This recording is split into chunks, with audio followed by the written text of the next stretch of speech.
DARPA is I mean, it's the Pentagon Blue Skies research outfit. It does all the most advanced work in the government, and it's tough to find anywhere in the government where there's that type of money for this type of research and thinking. Now, if you can dream it up, there's a good chance that the DARPA will at least take a shot at it. So. And they're supporting scientists, right? Oh yeah, yeah. To do absolutely free thinking as long as what?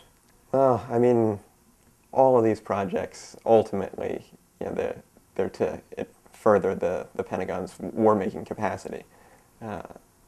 So even the most benign projects, things that look like they have medical or public health uses. I mean, it's always with the caveat that this has to support the war-making function of the government. And a lot of the work isn't kind of either benign or even in sound. I mean, it's wild sounding. Oh yeah. I mean, give us some examples, for instance. DARPA has invested a lot of money in recent years in what they call MEMS. They're micro electromechanical systems. These are extremely small, basically cyborg insects, where they've funneled a lot of money. They figure out ways to implant a computer chip into a moth during its early stages of development, a larval stage, and they're getting to the point where they can then control this moth and have onboard computer systems in a living organism, and you can fly it wherever, in Windows.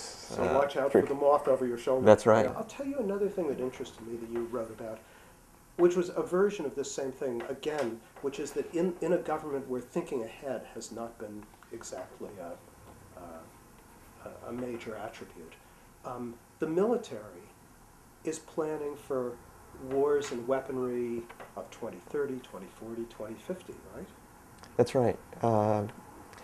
They're planning the large hardware, the big weapon systems for all the way down the road, advanced bombers,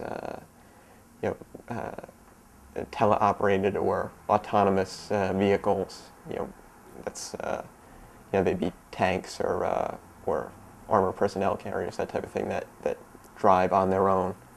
And they're working on these advanced vehicles for the future, and a lot of projects for urban warfare. I was at a conference in the fall of 2007 where some of the military's brightest minds in urban warfare came out. People from the Marine Corps Warfighting Lab and from DARPA, and they said that they're planning for 100 years of urban warfare to come. So they're developing the weapon systems for that. Things like tiny drones that will right now you see in Iraq these bigger UAVs. Some of them are unmanned aerial vehicles that are armed and carry out targeted assassination missions, things like that. But they're developing extremely small devices like that will swarm through an urban environment. They're designed to come through the windows, the ventilation shafts, and blanket a whole building to give the military an idea of who's inside, what they're up to. Very invasive stuff. It's all under development right now. And so one of the things about the complex is it's not only since Eisenhower's day moved out into our world, but it's doing its own planning to be around for a long time. Yes. That's right. Yeah. It's